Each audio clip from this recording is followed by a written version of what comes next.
What is going on, everyone? Welcome to the 29th episode, I think, of the Leadoff. Honestly, it doesn't even matter anymore. The whole Leadoff is getting revamped, redone, whatever you want to call it, changed, transformed, whatever. We're going to do a whole new way around here. It's going to be once a week football show. Instead of a daily baseball show, we're transforming it to a once a week football show that we will produce, me and myself alongside WinnerWire Dan, formerly known as Fishtown.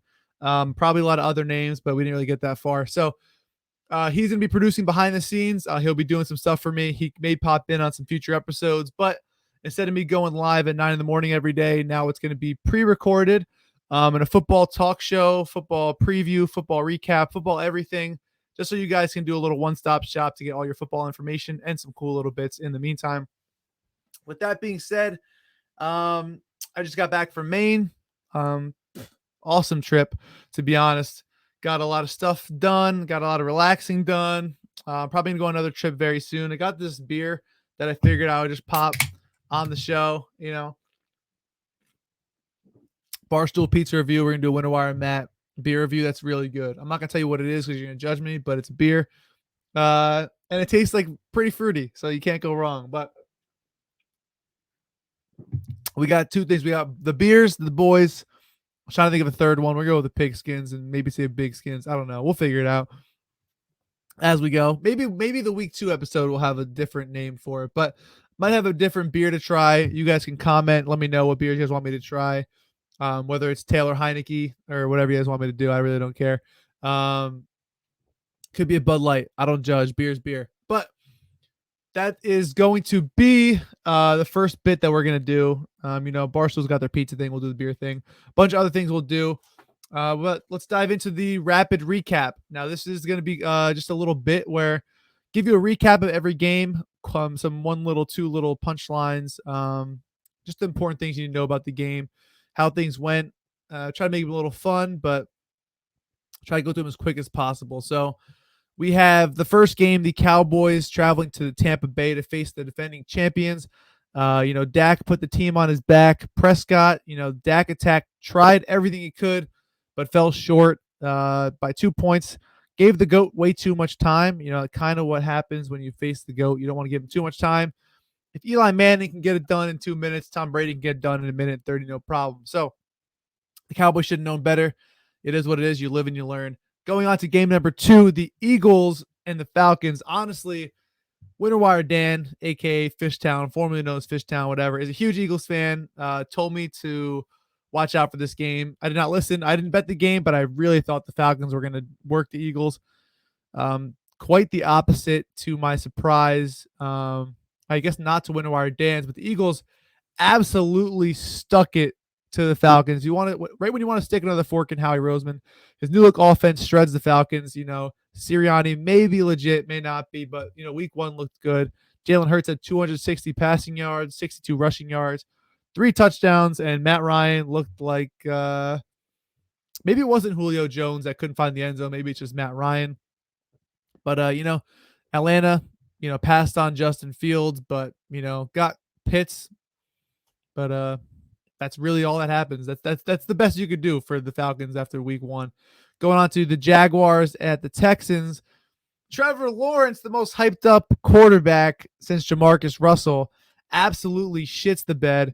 He might be going back to Clemson, and Urban Rural Meyer, Oscar Meyer, whatever you want to call him. He's not a good football coach right now at all. Maybe they should have stuck with Tim Tebow, to be honest. I really don't know. They needed a lot of help. Tyrod Taylor looked like Deshaun Watson, honestly. I really thought the Jaguars were going to torch this Texans team, but Tyrod Taylor absolutely torched the Jaguars, and they're not promising whatsoever. So you know what? Trevor Lawrence, we'll talk about you later, but for now, just get off my screen. Chargers at the Washington football team. I thought the football team had this. Fitzmagic got hurt, unfortunately, and they fumbled on their own 4-yard line. Chargers sneak out a victory 20-16. Herbert, was all right. He didn't look terrible. He didn't look good. He connected to Tim Allen all day. Keenan Allen over yards. Dan tried to tell me, didn't listen again. Absolutely smacked it. Justin Herbert is actually the only quarterback in NFL history with over 400 completions in his first 16 starts. That's just because he's throwing away, though. You know what? That dude just fires at will. The Chargers are known for coming up short absolutely every single year, so we'll wait till week 5 for that to happen. Let's move on to the Seahawks at the Colts. It's called Rapid Recap for a reason. I'm just going to keep talking. The Seahawks, who I'm really not a fan of, looked fantastic against the Colts. Carson Wentz, they're trying something new there. If you can make Phil Rivers work, you can make Carson Wentz work. However, week 1, that was not the case. There may be drama with Russell Wilson, but he had 4 touchdowns. Carson Wentz actually looked decent with 2 touchdowns and no picks, but they're the most unvaccinated team in the NFL. You know what that means? The NFL is going to be – they're not going to the playoffs. Why would you want the most unvaccinated team going to the playoffs? It don't matter. They don't want that problem. They're going to lose every single game. Guarantee you. Probably not, but one can only think. But Russell Wilson, you're probably staying with the Seahawks a little longer. I hope you honestly lose because I want to see you get traded or demand a trade or something. But they handled the business in week 1 in that tough division. 49ers, Rams, Seahawks, and the Cardinals all won. So that division looking as tough as nails as we thought it would. The Steelers at the Bills. The Steelers were the least talked about team in week 1. Maybe Najee Harris is the best they get, but Big Ben Cheeseburger did absolutely nothing until the 4th quarter because they were horrible until the end of this game. But when the games are pretty, just downright ugly, not pretty. Mike Tomlin thrives. Josh Allen likes to be pretty, likes to throw the long ball, likes to throw some Hail Marys to Stephon Diggs. The Steelers just grinded out in an ugly game, but got the W. Bills need to work on some things. Josh Allen, I believe, was pressured in over 50% of his dropbacks. Not a good look for the Bills. It is a good look for the Steelers, though, with an impressive first week win. So we'll see. That division will be tough. The Browns get a loss. The Ravens get a loss. The Steelers come back up top to start winning the division. So it could be promising for the Steelers, but we'll see if Big Ben can stay healthy. Going to the Packers at the Saints. Washed up is an understatement. You should go back to hosting Jeopardy because Aaron Rodgers, you look absolutely terrible. Prove me wrong because I love you, but Famous Jameis absolutely worked you. Not you, but your defense. You know what I mean, though. 5 touchdowns for Famous Jameis, the eye surgery, definitely paying off. Could easily have 5 picks next week, but you talk about what happens now. Absolutely torch the Packers. They need to completely regroup. Aaron Rodgers looks old as balls. That's probably it. The Packers, until you do something on Monday night, week 2 against the Lions, you're nothing to me. Move on to the next. Cardinals at the Titans. Everyone loves Julio. Everyone loves the Titans. Oh, Derrick Henry. Oh, Ryan Tannehill. Got smacked. Absolutely smacked. Kyler Murray absolutely destroyed them. You can count on Cliff Kingsbury, one of the smartest offensive minds in football. They put on an absolute clinic and got the job done. The Titans can have so many weapons. The Titans are starting to look like an old NBA team that just can't give up because they're just signing all these star players, but they're getting absolutely worked. You're lucky the Colts lost because you really needed that W, honestly, in my opinion. Going on to the next game, the 49ers at the Lions. The Niners absolutely crushed the Lions until the last bit. If you got -8, I'm sorry for you. If you got -8.5, I feel really sorry for you because the backdoor cover absolutely murdered you. Lions scored 16th in the 4th. The 49ers can pretty much plug in anybody at running back and be fine. WinnerWire tip, go pick up Elijah Mitchell off the waiver wire. I already tried. Someone snagged it before me, but he'll be churning out some rushing yards as he'll be the new back in that 49ers awesome offense, especially in the run game. So look out for him. 49ers, only a 3-point spread against the Eagles week 2. We'll see how we feel about that later on. But let's move on to the next game where the Bengals and Vikings almost tied, but the Bengals got a chance to get an OT victory. And Jamar Chase is a monster. Chase caught 5 passes for 101 yards and a touchdown. The Burrows-Chase connection is real. It is still there. The Bengals offense, it's always fun to watch. Could be fun to watch again this year. And the Vikings, you have Kirk Cousins. You don't want primetime games. You got primetime games. You're going to lose them. On to the next. Panthers, Jets. You get Sam Darnold's return to New York. and it's a really boring game, but they get the W. Zach Wilson, hopefully you're able to talk to Sam Darnold privately after the loss, because it's going to be the same old story no matter who you have at the quarterback there. Zach Wilson, as cool of a name as you have, as good famous name as you have, you're probably not that good. I liked some things that I saw, but Sam Darnold, wasn't the issue. You could try to hide it as much as you want, but you have a shitty pass protection, bad luck, defeats all over. Wilson was sacked 6 times, and you know what? That's all you're going to see all year. I don't see them winning many games at all. Sam Darnold, happy you got your revenge. On to the next. We got the Broncos at the Giants. Saquon is 8-20. The Giants are 8-24 when Saquon plays. Another reason why you should not draft the running back number 2 overall, but the Giants did. I'm a Giants fan. I'm unhappy. I'm a big Teddy Bridgewater fan. He got the job done. He was discarded by Carolina, joined his 4th NFL team. He's a solid quarterback. He looks solid with the Saints, just like Winston does now. But Bridgewater has shown promise. He can run. He can throw.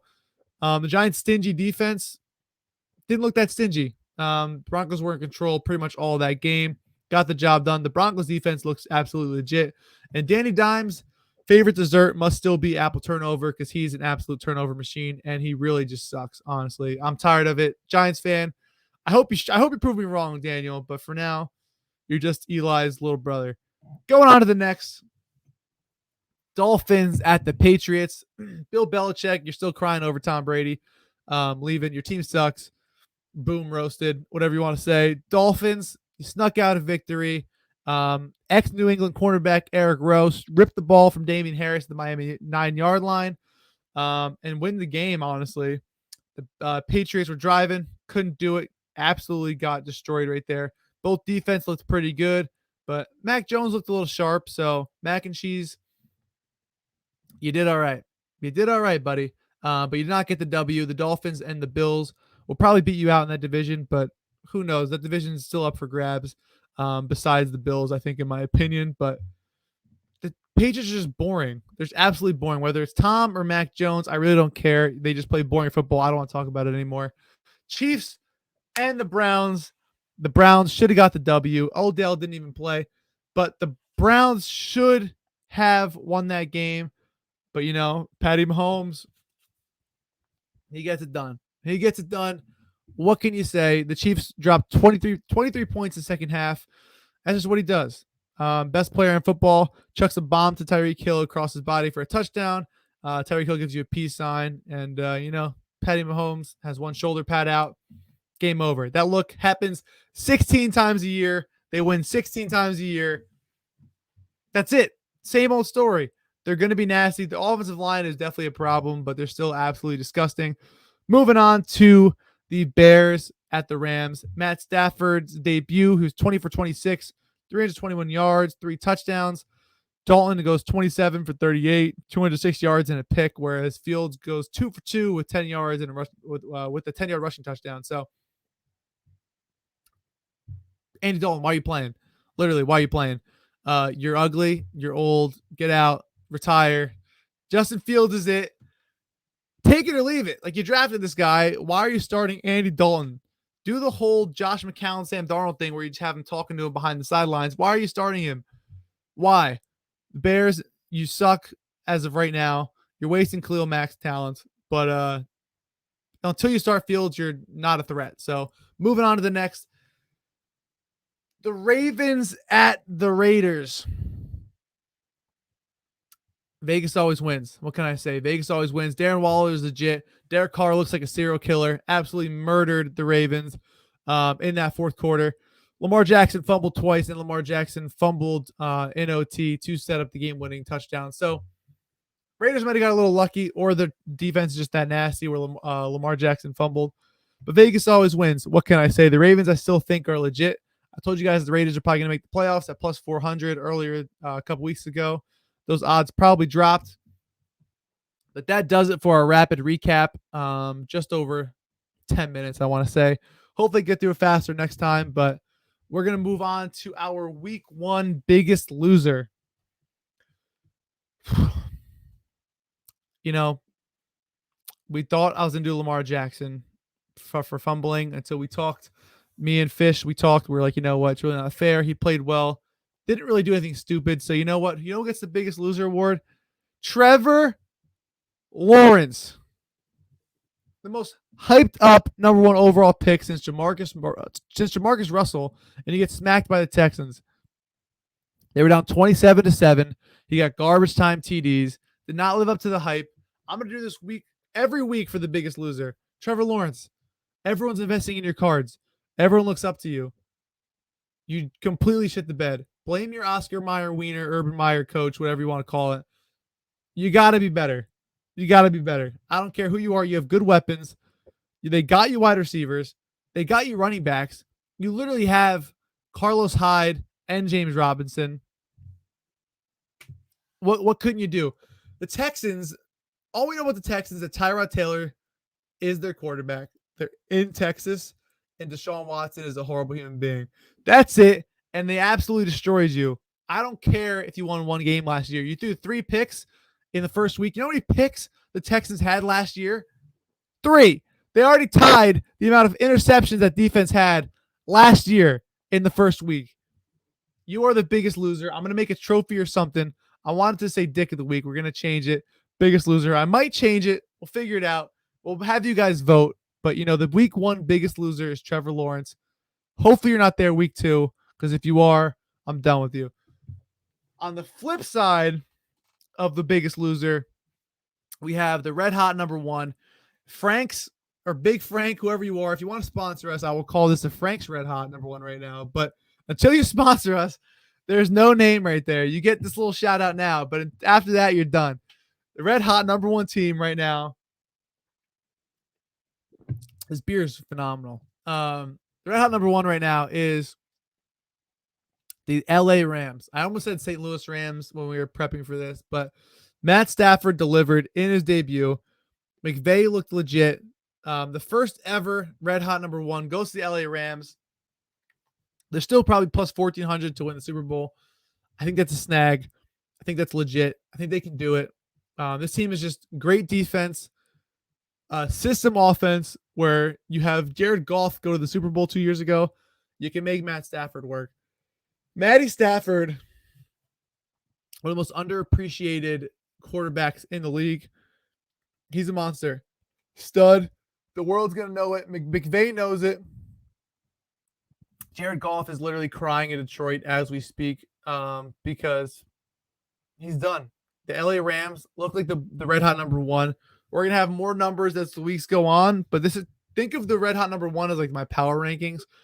The Chiefs were losing most of the games while they're not on it. The Bucs should have lost, in my opinion. They're not on it. The Rams took care of business from start to finish. That's it. I think the Rams are one of the most complete teams in the NFL, and they got the job done. So that being said, it's time to look ahead. Week 2 look ahead. There's really no big story games. You know, we had Trevor Lawrence's debut, Matt Stafford's Rams debut, Sam Darnold's whatever revenge game. You had a whole bunch of other things in week 1. Week 2, we tried to find some storylines. The best storyline we could find is a possible Tyrod Taylor revenge game. And that's because in 2018, the Browns traded for Tyrod Taylor, drafted Baker Mayfield. They started their season with Tyrod Taylor before Baker Mayfield beat him out. So, you know, I know Tyrod Taylor did not forget that. He's coming off a great win against the Jaguars. But again, my grandma would look good against the Jaguars defense. So I can't really think Tyrod Taylor's too hot right now. But if he can go into Cleveland with a big revenge game, that's really the best storyline I can make. I think they're a huge spread. I think it was like 12.5 last time I checked, maybe even more. That's it. Besides that, you have a lot of divisional games that are cool. The Giants at the Washington football team. You have Bills, Dolphins. I think you have Patriots, Jets.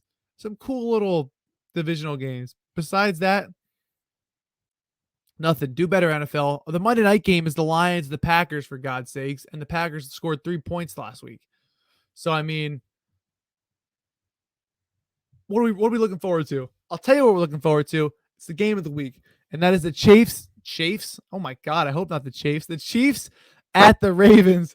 You know what? Patty Mahomes is going to chafe. the whole time against this Ravens team. Actually, Lamar Jackson's probably going to chafe, if we're being honest, because he's on the ground 25 times a game. But the Chiefs at the Ravens primetime game is the game of the week, the only game I'm going to look forward to.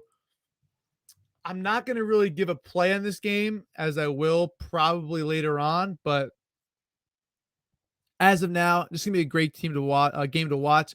You have two Super Bowl or playoff teams. I'm not gonna say the Ravens Super Bowl yet, but you have two teams that could easily make the playoffs. And one of them is probably gonna make the Super Bowl. So I would say I'm checking the line right now. The Chiefs are minus 3.5. I'd say you're probably gonna see a lot of points. 55.5 is the over. The Ravens defense didn't look too sharp, especially with Marcus Peters not playing. The Chiefs offense is obviously a juggernaut, and so is the Ravens, honestly. So I would say it is game of the week for sure. Probably a great game for a same game parlay with a lot of touchdown scores or a bunch of overs because the lines are there. I would definitely look at a first to score or touchdown, anytime touchdown scores in this game. Looking to see right now, they don't have the player props for me yet on some of these sports books. So when those come out, we'll find it. If you're in the Discord, we're going to put up a same game parlay probably for a lot of primetime games coming up. So again, if you're not in the Discord, $30 a month, check out winnerwire.com. We drop insane plays every day. We good time in the Discord, from Asian baseball to random soccer leagues to football to baseball to basketball, whatever you want. Great guys to talk with, and winning plays 24/7, and that's because we don't sleep at all. But yeah, I would say it's a great game for a same game parlay. Besides that, I'd probably stay away from a side until we get a little closer, but 3.5, that's a tight game. I don't know which one I feel more comfortable with. I probably lean more towards Ravens plus 3.5, and you get the hook of a field goal. But with that Chiefs offense, you're never safe. So we'll stay away for now. Expect a lot of points. Maybe do a same game parlay. I see a lot of value in the slate for week 2, so I'll get my plays posted later on in the Discord. Maybe in a couple more episodes down the line, I'll do my play of the week or something earlier on. But this is the debut episode where I want to just explain what we're going to do. Any feedback is greatly appreciated, whether it's good or bad. I want to make the show fun for you guys, and I want to make Dan stay behind the scenes as long as possible, working, doing stuff. So you know what? I can stay here all day. But we're going to move on to our next, what do we call it? Banner, bit, whatever you want to say. And that is the Cam Newton's next team. I think it's on DraftKings, might be on some other books, but I talked about it before. We got plus 600. I believe it was last week before week 1. We got plus 600 on Cam Newton's next team. Those odds have now jumped to plus 250 for him to join the Washington football team. And that is because Ryan Fitzmagic is down. They're not going to stay with good old Heineken forever. After a while, you need a change. But it makes sense. A little Ron Rivera, Cam Newton reunion. The team needs a quarterback. They're highly competitive. If they want to make the playoffs, they can't start Heineke. And that's my honest opinion. So I still think it's a great play. Washington football team. I still think it's good value. Because I don't see him going anywhere else right now, to be honest. And if he's going to start and knows he's going to start, I think it's even more of a chance he goes there now, which is why the odds dropped. So make sure you're listening, because we were on this at plus 600 before. Odds have already been sliced in half, like a discount on Black Friday. But that's going to be it. I'm used to doing live stuff, so I'm used to asking for questions, comments, concerns, but we can't do that right now. Again, I'll post the link in the Discord. This will be up tomorrow before the Thursday night game. So maybe we'll talk about that real quick. Just because I want to get this up with us something on that game. And that is the Giants at the Washington football team. Again, the NFTs, the WFTs, whatever you want to call them, they're legit, but no Heineke. No Fitzpatrick. You have Heineke plus 3. I'm going to go Giants plus 3 as my official play. I won't say official, as my leadoff play lean. If you want to buy a half a point to 3.5, I think that's solid. The Giants have won 4 straight versus the Washington football team. I think there's a little bit of a familiarity there. I don't trust Heineke. I actually trust Daniel Jones more, as shocking as that sounds. I think that's really good odds. Plus 150 for the money line might be a great spot, but it's going to be an ugly football game. The over-under is literally going to drop below 40 any second. There should be not a lot of scoring, but I trust the Giants plus 3. If Daniel Jones can protect the ball, I think they can pull it out. So I'm going to go with the Giants at plus 3. Divisional game, prime time. It's going to be close. The over-under's at 40. You know it's not going to be a blowout. So you know what? I'm going to go the Giants. If you want to hedge that with McLaurin, anytime touchdown scorer for plus 140, I believe I saw. That's where I would go. I see plus 125 now. Plus 140 in MGM, I believe. Like that play a lot. Don't go too heavy as I don't see a lot of scoring. But if you want to do someone to score, I think McLaurin does it. I think the Giants stop a lot of the run. Heineke might pass to McLaurin for a little bit, but other than that, I'm not going to give you any Giants touchdown scorer because it's so random. There's really no prominent guy. Maybe Saquon, but the Washington football team D-line is absolutely disgusting. I'm not going anywhere near it. So Giants plus 3, a little hedge on the other side. A McLaurin plus 120, anytime touchdown scorer. That's pretty much going to do it. We got the recap done. Looked ahead. Week 2 is pretty boring. What can I say? Week 3 is hopefully going to be better. Did not look yet. We're going to have better storylines, better bits. Thank you for tuning in to this debut episode of the new and improved The Leadoff. If I don't see you, good morning, good afternoon, good night, guys, and best of luck cashing those tickets. I'll see you guys for week 2 and a week 2 recap of The Leadoff. Peace.